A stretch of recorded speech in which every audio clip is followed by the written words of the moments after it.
nga na chun le zo kan khu tu lo na hi mo na dam do ding kin em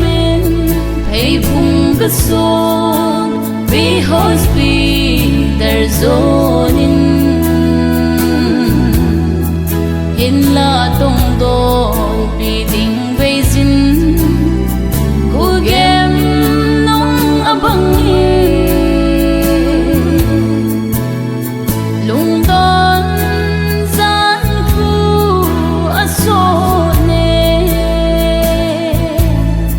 lun hei bu ma ki le dia lai tan so anahi tan te kana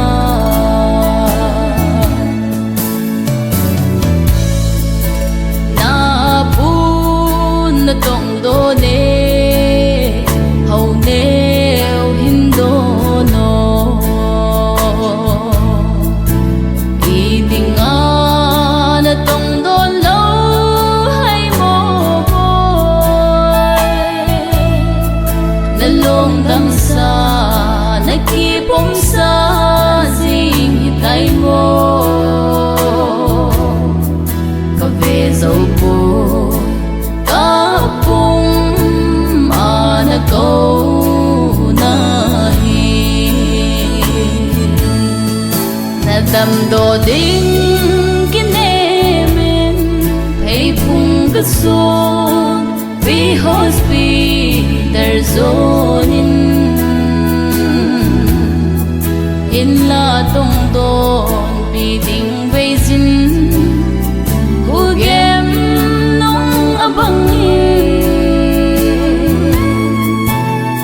lung don san khu a so ne lun hei pu ma ki le dia lai tan zo anahi tan te kana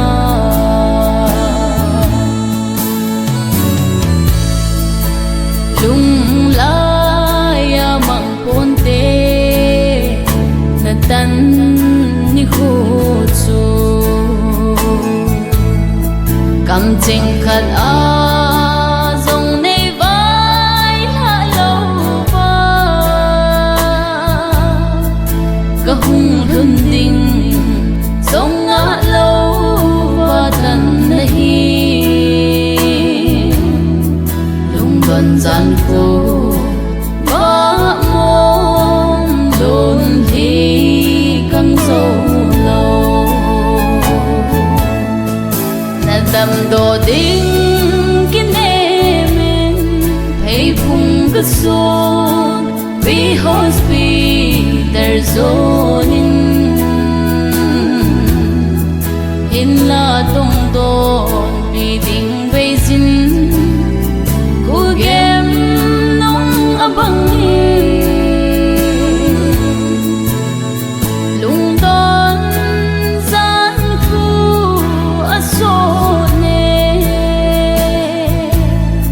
lun hei pu ma ki le dia lai tan zo anahi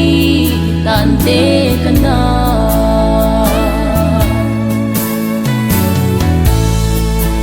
kum than dai dap no ya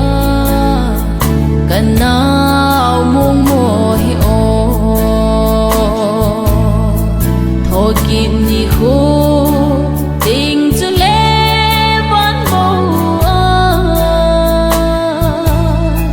thagao me la mai hay se la ki lam to di kin em singin kanga sing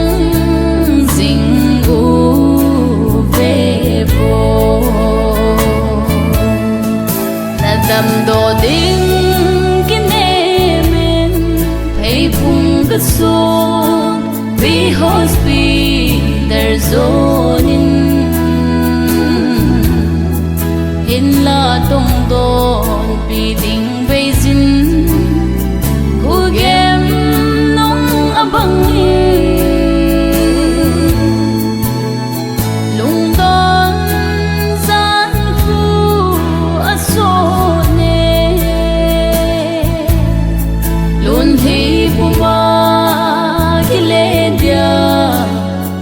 tan zo